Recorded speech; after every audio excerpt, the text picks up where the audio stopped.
ठीक है, तो सबसे पहले कुछ बच्चे अच्छा अप्रोच ले रहे हैं और कुछ बच्चे तो रूट सॉल्व करेंगे। इसका रूट सॉल्व करने की तो जरूरत नहीं है, इसके रूट सॉल्व करेंगे क्वाड्रेटिक फॉर्मूला, यहाँ इक्वल टू 0 लगा है, इसके रूट सॉल्व करेंगे क्वाड्रेटिक फॉर्मूला से तो काफी लेंथी हो जाएगा, है ना। वो तो करने की जरूरत नहीं है। लैम्डा क्या है? लैम्डा भी the ratio of the roots, तो रूट्स को हमने अल्फा एंड बीटा ले लिया, तो लैम्डा हमारा क्या बन गया? अल्फा बाई बीटा बन गया। सिंपल क्वेश्चन है ना, ठीक है। अब गिवन क्या है? लैम्डा प्लस 1 बाई लैम्डा, मतलब अल्फा बाई बीटा। अच्छा, आपने क्या गलती किया है? आप जब एलसीएम ले रहे हो तो alpha plus beta by alpha beta लिख रहे हो। थोड़ा अवेयर हो कि एलसीएम लो ना, alpha by beta plus beta by बिना एलसीएम लिखे। एलसीएम मतलब इन दोनों को नहीं, मैं वैसे कर लिया, alpha plus beta upon alpha beta. तो ये होगा alpha plus beta upon alpha beta, नहीं होगा ना बेटा?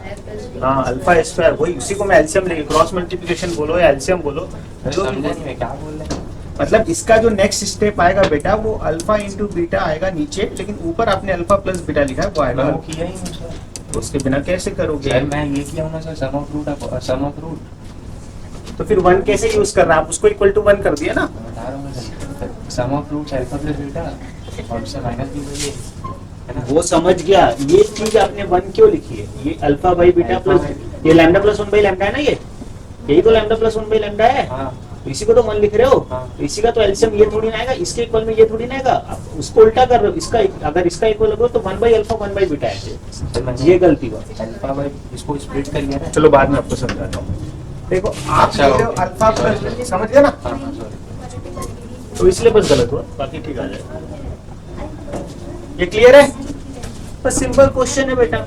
अब इसकी वैल्यूज रख दो और अल्फा स्क्वायर, या तो आप ऐसा भी कर सकते हो, अल्फा बीटा को उधर ले जाओगे तो alpha square plus beta square की जगह लिख देना अल्फा बीटा, ये एक रिलेशन हो रहा है। या फिर हम जैसा सॉल्व करते हैं वैसा सॉल्व कर लो, जैसे आपको आदत है। Alpha plus beta whole square की जगह आप क्या लिखते हैं? Alpha plus beta whole square minus 2 alpha beta लिखते हैं ना। आता है ना सभी को? बस सिंपल है।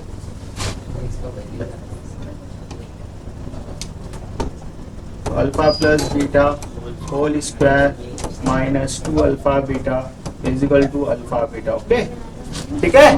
2 अल्फा बीटा उधर जाएगा तो क्या जाएगा? क्या आ जाएगा? Alpha plus beta whole square equal to 3 alpha beta. Very good. अब बहुत इजी है इसको सॉल्व करना। ऐसे किए कि नहीं? यहाँ तक किसका आ गया था? आई गया होगा बहुत बच्चों को। इसका आ गया क्या आंसर बेटा? क्वाड्रेटिक आ गया, ठीक है। बस एम का क्वाड्रेटिक आएगा, एम का क्वाड्रेटिक सॉल्व करना हो गया, ठीक है। तो अल्फा प्लस बीटा की वैल्यू क्या है यहाँ पे बताओ? M minus 4 upon 3m square, ठीक है ना। Minus m minus 4 upon 3m square, कहा तो m और m कैंसिल कर दो, ठीक है ना। तो m माइनस 4 अपॉन 3m है, ठीक है ना। दिख रहा है? 4 माइनस, अच्छा माइनस 4, एक ही बात है, का स्क्वायर, ठीक है, equal to 3 alpha into beta क्या है? 2 by m square, 2 by 3m square, है ना। तो 3 तो कैंसिल हो गया, वही बच रहा है 2 बाई एम स्क्वायर, ठीक है। ये हो गया m माइनस 4 का स्क्वायर, ठीक है ना। माइनस माइनस का स्क्वायर प्लस हो गया, तो m स्क्वायर माइनस क्या हो गया? 8m plus 16 divided by 9m square equal to 2m square, ठीक है ना। m स्क्वायर कैंसिल कर सकते हैं हम लोग, ठीक है। तो m स्क्वायर कभी 0 होता नहीं है, तो ये कैंसिल हो सकता है, ठीक है ना, पॉजिटिव चीज। तो क्या हो गया? m square. बस सिंपल है इसको सॉल्व करना। अच्छा, ऐसे क्वेश्चन सॉल्व करने में प्रॉब्लम तो नहीं होती आप लोगों को? बेसिक नहीं सॉल्व है ना, ये सब जेईई मेंस में बहुत आते हैं, लेकिन ना sum of roots product of roots quadratic से जेईई मेंस में ज्यादा आता है, ठीक है ना। Sum of roots product of roots basic quadratic के ज्यादा। फिर बचा क्या क्वाड्रेटिक में? क्या क्या अगर हम एक बार रिवाइज करें, रिकॉल करें, तो क्वाड्रेटिक में क्या क्या है? Mainly quadratic formula, sum of roots product of roots, nature of roots, ठीक है ना। ये हो गया बेसिक, जो हम 10th में भी पढ़े हैं, ठीक है। उसके बाद आ गया कॉमन रूट, कॉमन रूट आ गया, ठीक है, वही आता है ना। उसके कॉमन रूट आ गया। उसके बाद location of roots, location of roots से क्वेश्चन है ही नहीं जेईई मेंस में, बहुत कम है, ठीक है ना। तो जेईई एडवांस में 4-5 क्वेश्चन हो गए अगर पूछ ले 20 सालों के देखेंगे तो, ठीक है ना। तो मेनली जेईई मेंस की अगर हम बात करें तो बेसिक ही है, कॉमन रूट आ जाता है, कॉमन रूट के भी कम क्वेश्चन है। तो यही चीज है, बस यही चीज एकदम बेसिक है ना, एकदम बेसिक से करना है। क्या गिवन है उसको लिखना है, हमेशा गिवन पे फोकस रहना चाहिए, ठीक है ना। कोई भी मैथ्स में क्वेश्चन कैसा भी हो, ठीक है ना। जो ज्यादा कॉम्प्लिकेटेड क्वेश्चन होते हैं वो उसमें तो हम रिसर्च करते हैं। रिसर्च कैसे करते हैं? पहले छोटे छोटे पार्ट्स में शो करते हैं, वो अलग होता है। हाँ 2021 वाला क्वेश्चन है। पता नहीं, देखा नहीं कब का है, नोट्स में लिखा था तो दे दिया। हाँ और अभी रिसेंट का ही क्वेश्चन इस है, वाला ही है, ठीक है recent। ठीक है। और इसको सॉल्व करके एम की वैल्यू निकालो। क्या रही है एम की वैल्यू, आप लोग निकाल ही लियोगे, हाँ है ना। आप क्वाड्रेटिक फॉर्मूला के एम की वैल्यू निकालो, जल्दी निकालो, चलो निकालो आप ही लोग एम की वैल्यू। समझ में आ रहा है राइटिंग ना, ठीक ठाक ही बन रहा, राइटिंग समझ आ रही है। 8 plus 4 plus minus 240. आप लोग बस दिन भर बैठे क्वेश्चंस करो और कोई भी टॉपिक को छोड़ो नहीं, एक रिकॉल शेड्यूल बना लो, ठीक है ना। पढ़ना कैसे मैं ये ज्यादा बताऊंगा आपको, पढ़ा तो सभी देंगे है ना, और आलोक सर आप लोगों को पढ़ा देंगे।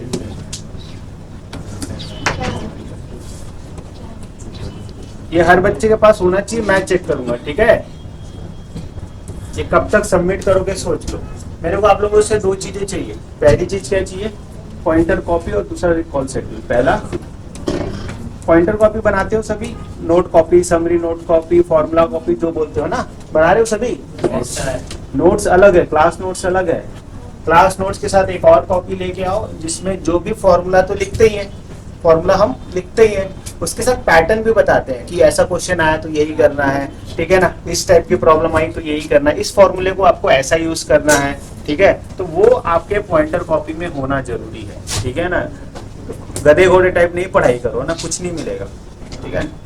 मैं बोल रहा हूँ कि हमको समझने के लिए पढ़ना है, सीखने के लिए पढ़ना है, तो सीखने के लिए हम पढ़ तो लिए, लेकिन वो हमारा नॉलेज कब बनेगा, जब हम रिकॉल करेंगे, है ना, बार बार रिवाइज करेंगे। तो रिवाइज मतलब रटना नहीं है, हमको क्या करना है, आपको एकदम अच्छा तरीका बताऊंगा रिवाइज करने का। आप अपनी पॉइंटर कॉपी बनाओ, ठीक है। हर एक चीज जो आपको इम्पोर्टेंट लगती है, हर एक चीज जो क्लास में तुरंत में आपको इम्पोर्टेंट लगी या टीचर बोला इम्पोर्टेंट, दो चीज हो गई कि या तो आपको इम्पोर्टेंट लगी या तो टीचर ने बोला इम्पोर्टेंट, उस चीज को आपको क्या करना है, तुरंत अपने पॉइंटर कॉपी में नोट कर लेना है। सारे फॉर्मूलाज तो आएंगे, फिर आपको क्या करना है, आपको वो याद रखना है। सपोज करो चैप्टर वाइज आपका पॉइंटर बन गया, चैप्टर वाइज पॉइंटर बनने के बाद सपोज करो कोई एक चैप्टर हमने लिया, अभी आप पढ़ रहे कॉम्प्लेक्स नंबर, तो कॉम्प्लेक्स नंबर में आपके पास है 30 पॉइंट है सपोज करो, है ना।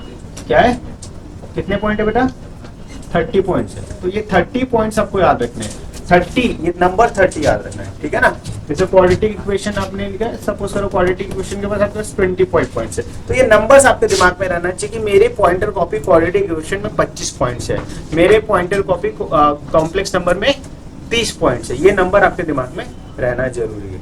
फिर आपको क्या करना है, एक शेड्यूल बनाना है, रिकॉल शेड्यूल जो बोल रहा हूँ, है ना। मंडे कोई भी टॉपिक, जैसे जितना भी टॉपिक, जैसे ड्रॉपर हो तो बाकी पुरानी पॉइंटर कॉपी भी जो 11th में से आपने 3 चैप्टर पढ़ा है, फंक्शन, है ना, फंक्शन पढ़ लिया, ठीक है।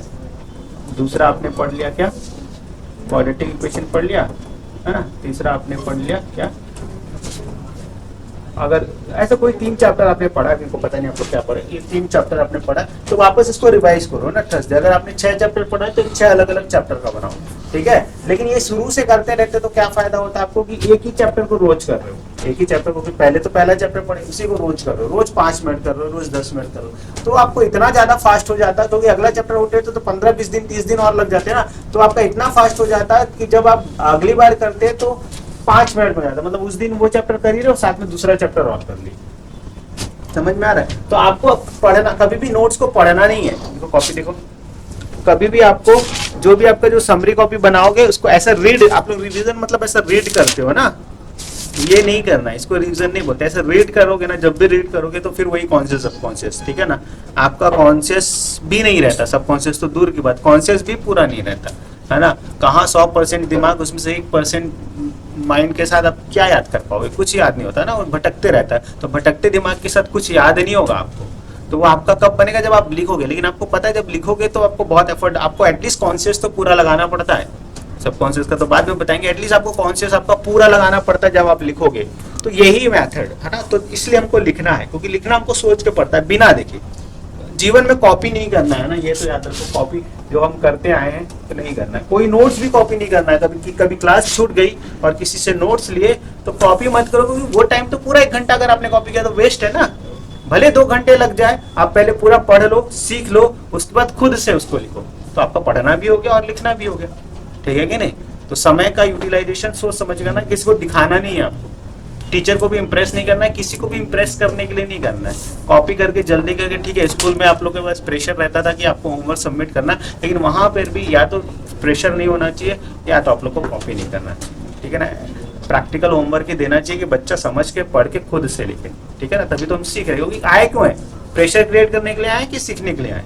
सीखने के लिए आए हैं ना, तो सीखना ही है। सिर्फ पढ़ाई का एक और एक सिंगल एम होना चाहिए आप लोग का, क्या कि सीखना ही है आपको, कॉपी कभी मत करना। तो रिकॉल कैसे करना है, आपके दिमाग में वो 25 होना चाहिए कि हाँ सबसे पहले मैंने क्या किया कि भाई क्वाड्रेटिक फार्मूला लिखा, उसके बाद मैंने नेचर ऑफ फ्रूट्स लिखा, उसके बाद मैंने सम ऑफ फ्रूट्स के अलग अलग फार्मूला लिखे, फिर मैंने क्यूबिक का फार्मूला लिखा, क्यूबिक का sum of root, product of root लिखा, फिर मैंने इक्वल रूट लिखा, फिर मैंने लोकेशन ऑफ फ्रूट लिखा। ऐसा करके क्या क्या पढ़े हुए दिमाग में रहता ही है, उसको आपको खुद लिखना है हर बार, हर दिन अपने शेड्यूल। और ये करने लग गए ना, हर दिन पेपर के लिए रेडी रहोगे, ठीक है। अभी ये स्टार्ट करो, फिर बाद में एक और चीज बताऊंगा कैसे करना है। एक चीज और कर सकते हो, जब भी जैसे सपोज करो आपने कॉम्प्लेक्स नंबर अभी किया है तो कॉम्प्लेक्स नंबर का मॉड्यूल कर रहे हो, है ना, तो मॉड्यूल में डाउट्स आ रहे हैं आपको, है ना, डाउट्स भी आ रहे हैं। या तो कई बार ऐसा हो रहा है कि फर्स्ट अटेम्प्ट में जो क्वेश्चन नहीं बन रहा है आपसे, जिसका आइडिया फर्स्ट अटेम्प्ट में नहीं आता, वो आपके लिए हो गया डाउट। उसको कहीं से भी देख के बना सकते हो, हिंट लेके, है ना, सॉल्यूशन से हिंट ले सकते हो, टीचर से हिंट ले सकते हो, वीडियो से हिंट ले सकते हो।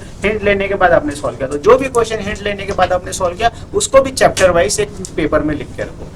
तो नेक्स्ट टाइम क्या करना है, जिस दिन जैसे कॉम्प्लेक्स नंबर, जैसे मंडे, ट्यूसडे, थर्सडे लिखा गया, चलो जो भी लिखा गया, थर्सडे को कॉम्प्लेक्स नंबर आया तो पहले 15 मिनट रिकॉल करना है। रिकॉल मतलब सारे पॉइंट्स खुद से लिखना है, उसके बाद वो सीट के 10 क्वेश्चन उठाना है, वो करना है। अगर ये आपने करने लगा, आप अगर क्वेश्चन नहीं कर पा रहे हो तो रिकॉल तो करना ही है। रिकॉल में 10-15 मिनट से ज्यादा नहीं लगेगा। और जब फास्ट हो जाओगे, 1 हफ्ता कर लोगे, 2 हफ्ता कर लोगे, तो 5-5 मिनट में 2-2, 3-3 चैप्टर रिकॉल करोगे। रफ में करना है रिकॉल, रफ में लिखना है आपको उसको, है ना, उसका कोई नोट्स नहीं बनाना है, बस आपके दिमाग में रिकॉल हो जाना चाहिए। वो इमेज वापस से बन जानी चाहिए दिमाग में, ना। वो इमेज वापस से बन जाने से क्या होता है, पूरी क्लास रिकॉल हो जाती है। दूसरे आप अगर पढ़ लिए, है ना, चलो, है ना, जैसे आपने कोई वीडियो से पढ़ता है, कोई वीडियो से एक क्लास पढ़ लिया, नोट्स भी बना लिया, लेकिन उस नोट्स को अगर रिकॉल नहीं किया तो 1 महीने वापस उसको 1 घंटे का वो वीडियो देखना पड़ेगा, है ना, कुछ नहीं याद रहेगा। लेकिन अगर वो रिकॉल कर रहा है तो हर दिन वो 5 मिनट में आपको वो वीडियो रील जैसी प्ले होती है, पूरे दिमाग में हर चीज आती है ना। तो ये सारे मेथड्स है जिसको आप यूज करो और अपना काम करो। तो ये बहुत जरूरी है, मेरे को आप सबमिट कराऊंगा तो बना के रखना है, ठीक है ना। पॉइंटर कॉपी होना चाहिए और एक रिकॉल शेड्यूल आपके पास होना चाहिए। चलो